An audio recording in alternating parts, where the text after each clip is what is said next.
जुलाई के महीने में आप नर्सरी जाना चाहते हैं, लेकिन आप सोच रहे हैं वो कौन से फूलों वाले पौधे लगाए जाएं जिससे कि नवंबर दिसंबर तक लगातार फ्लावरिंग होता रहे और 3-4 महीने गार्डन हरा भरा रहे। तो इस वीडियो को ध्यान से देखिए। इसमें वो सारे पौधे के नाम मैं आपको बता रही हूँ, खासकर फ्लावरिंग प्लांट्स के नेम जो आप अभी खरीद सकते हैं। जैसे ही लेकर के आएंगे फर्स्ट डे से ही फ्लावरिंग होती रहेगी और ये पौधे, इन पौधों को लगाने का जुलाई अगस्त ही सही टाइम है। इनमें जो बहुत सारे ऐसे पौधे हैं जो बहुत ही पॉपुलर हैं और आपको एकदम पास के लोकल नर्सरी पर मिल जाएंगे। ये भी गुड़हल की ही एक वैरायटी है जो मैं आपको दिखा रही हूँ। ये पुणे वैरायटी है। तो गुड़हल का पौधा चाहे जिस भी वैरायटी का मिले, लगाने का बिल्कुल सही टाइम चल रहा है। परमानेंट पौधे होते हैं। एक बार जब आप इन्हें ले करके आ रहे हैं, आप कम से कम 6 से लेकर 10 इंच के बीच के कंटेनर में लगाइए। सालों साल चल जाते हैं ये पौधे। दूसरा जो पौधा है वो है गार्डेनिया, यानी कि गंधराज। गंधराज के साथ एक प्रॉब्लम बहुत लोगों को आप लोग लिखते हैं कि कलियां गिर रही हैं। तो गंधराज का एक ऐसा पौधा है जिसको थोड़े बड़े कंटेनर में लगाना होता है। ये छोटे कंटेनर में मैं नर्सरी से लेकर के जैसे लेकर आई थी वैसे ही आपको अभी दिखा रही हूँ, लेकिन अब ये पौधा मेरे पास बहुत ही बड़ा हो गया है। उस पर कंप्लीट वीडियो में शेयर कर दूंगी। तो गंधराज लगाइए, खुशबू से पूरा गार्डन भरा रहेगा। ये है मधुमालती, परमानेंट पौधा है। देसी वाली वैरायटी लेकर के आइए, बहुत अच्छी खुशबू आती है। इसमें फूल कैसे लाने हैं जाहिर है मैं ही आपको बताऊंगी आगे के वीडियोस में। इसमें सिर्फ मैं आपको ये बता रही हूँ कि वो कौन से फूलों वाले पौधे हैं जो गुच्छों में फूल देंगे। यदि मई जून की गर्मी में बिल्कुल गार्डन खाली हो गया था, पौधे सूख गए थे, तो जुलाई में ये ले आइए और लगातार फ्लावरिंग इसमें होती रहेगी। तो ये मधुमालती, जिसे रंगून क्रीपर कहते हैं, थोड़े बड़े कंटेनर में लगाइए। ये वही गार्डेनिया है। अब देखिए इतना बड़ा हो गया है। वो छोटा सा पॉट मैंने आपको दिखाया था, इसमें रोज़ ही नए पत्ते निकल करके आ रहे हैं। गार्डेनिया को जब आप अपने घर में लगा रहे हैं, गंधराज को, तो इस बात का ध्यान रखिए कि गर्मियों में पानी इसे ज़्यादा चाहिए, सुबह शाम दोनों टाइम। वेल ड्रेनिंग सॉइल चाहिए और पानी सुबह शाम दोनों टाइम दीजिए। इसमें फ्लावरिंग लेने के लिए आपको पोटेशियम युक्त खाद देना होगा। पोटेशियम युक्त खाद के लिए आप केले के छिलके वाली खाद दे सकते हैं। यह है मोगरा।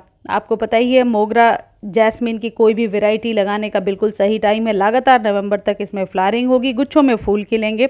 तो मोगरे को अभी घर में लगा लीजिए। यदि आपके मोगरे का जो पौधा है वो बुशी नहीं हो रहा, तो 3-4 बातें समझ लीजिए कि मोगरे में हर एक फ्लावरिंग के बाद कटिंग प्रूनिंग करनी पड़ती है। पानी डेली यदि गार्डेनिया को नहीं देंगे, जैसा कि इस वीडियो के पहले बताया, तो इसके फूल इस तरीके से ड्रूपी होने लगते हैं। अब जो लोग शिकायत कर रहे हैं कि बिल्कुल कलियां खिलती नहीं और कलियां गिर जाती हैं, तो पानी की फ्रीक्वेंसी का बहुत ध्यान रखना है। यदि मॉर्निंग में पानी देते हैं तो एवरी मॉर्निंग आपको पानी देना है। धूप वाले सारे पौधे हैं जो भी मैं आपको बता रही हूँ।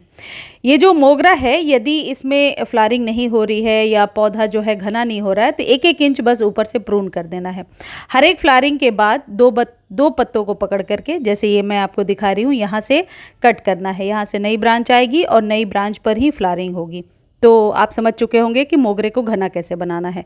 इन सब के खाद के लिए कि कौन सी खाद देनी है, ज़्यादा फ्लावरिंग कैसे ले सकते हैं, इस पर कंप्लीट वीडियो ऑलरेडी चैनल पर है। लिंक चाहिए तो आप मांग कर देख सकते हैं। गुड़हल की बहुत सारी वैरायटीज़ नर्सरी पर मिल रही हैं। जैसा पुणे वैरायटी आपको स्टार्टिंग में दिखाया, ये हाइब्रिड है। देसी के 3-4 कलर्स आसानी से खरीद करके अभी आप लगा सकते हैं। गुलाब लगाइए, बटन रोज़, एक साथ बहुत सारे फूल खिलते हैं बटन रोज़ में, मैंने भी लगा रखा है। और गुलाब लगाने का बिल्कुल सही टाइम चल रहा है। बरसातों के बाद ये पौधा सेटल होने लगेगा और सर्दियों में खूब ज़्यादा फ्लावरिंग करता है। तो गुलाब के पौधे को सिर्फ चायपत्ती वाली खाद देनी है और काउडंग मैन्योर यदि आप लेकर के घर आते हैं तो 1-1 चम्मच 10 से 15 दिनों पर देते जाइए। एसिडिक सॉइल पसंद है इसे। अगला जो पौधा है ये हार श्रृंगार है, जिसे पारिजात कहते हैं। पारिजात के फूल बहुत ही सुंदर होते हैं, बहुत ही ज़्यादा आप कह सकते हैं बेनिफिशियल है। घर में ज़रूर लगाना चाहिए वास्तु के अनुसार भी। और अपराजिता भी एक ऐसा पौधा है जिसके फूलों को भगवान को चढ़ाया जाता है। ये देख रहे हैं आप, ये मैक्सिकन पिटूनिया है। इसकी कटिंग बहुत आसानी से लग जाती है दोनों ही पौधों की। तो मैक्सिकन पिटूनिया भी अभी आप खरीद करके ला सकते हैं। गुड़हल के पौधे को कटिंग से भी कई लोग लगा रहे हैं, लेकिन 50 रुपीज़ का आप नर्सरी से खरीद सकते हैं। इक्ज़ोरा लगाइए। इक्ज़ोरा की हाइब्रिड और देसी दोनों ही वैरायटीज़ बहुत आसानी से अभी नर्सरी पर मिल रही हैं। इक्ज़ोरा को जिस भी गमले में लगा रहे हैं, इस बात का ध्यान रखें गमला थोड़ा चौड़ा हो, वेल ड्रेन सॉइल हो जिसमें भी आप लगा रहे हैं। अगला जो पौधा है क्लैमिटिस, जिसे रंजाई का पौधा कहते हैं। देख रहे हैं ये बेलों वाला पौधा है, बहुत अच्छी खुशबू आती है। जिस जगह पे ये पौधा लगा होता है वहाँ खुशबू से भरा होता है। इसी तरीके से आप नाग चंपा लगा सकते हैं, इस तरीके से मुरैया लगा सकते हैं। कनेर का पौधा ज़रूर लगाइए। कनेर लगाने का बिल्कुल सही टाइम चल रहा है। कनेर के पौधे को बहुत आसानी से कटिंग से भी लगाया जा सकता है। कनेर की 3-4 वेराइटीज़ अभी नर्सरी पर आपको आसानी से मिल जाएंगी। अपराजिता की भी 2 से 3 वेराइटीज़ मिलेंगी, वाइट, डबल पेटल और ये नीले रंग में 2 कलर। 50 रुपीज़ का भी आपको नर्सरी पर मिलेगा। मुझे उम्मीद है मेरे द्वारा दी गई ये जानकारी आपको बहुत अच्छी लगी होगी। जानकारी अच्छी लगती है तो चैनल को लाइक शेयर सब्सक्राइब कीजिए। और हाँ, 1-2 पौधे अभी रह गए हैं।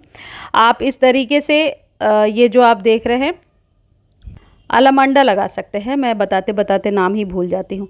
अलमंडा लगा सकते हैं। अलमंडा के 3-4 कलर्स अभी आपको मिलेंगे, बेल की तरह ग्रो हो जाता है। और टिकोमा वगैरह लगाने का बिल्कुल सही टाइम चल रहा है। ये पौधे बहुत ही बड़े बड़े हो जाते हैं गमले में भी। 8 से 10 इंच का कंटेनर यदि देते हैं तब तो बहुत आसानी से ग्रो हो जाएंगे। पॉटुलका ज़रूर लगाइए। पॉटुलका की कटिंग भी लगाई जा सकती है। पॉटुलका को लगाने का सही टाइम है। कटिंग बस छोटी सी कहीं से लेकर के आइए, सॉइल में दबा दीजिए, बहुत आसानी से फैलता है। हालांकि सकुलेंट है लेकिन इसे पानी डेली चाहिए और प्रॉपर सनलाइट चाहिए।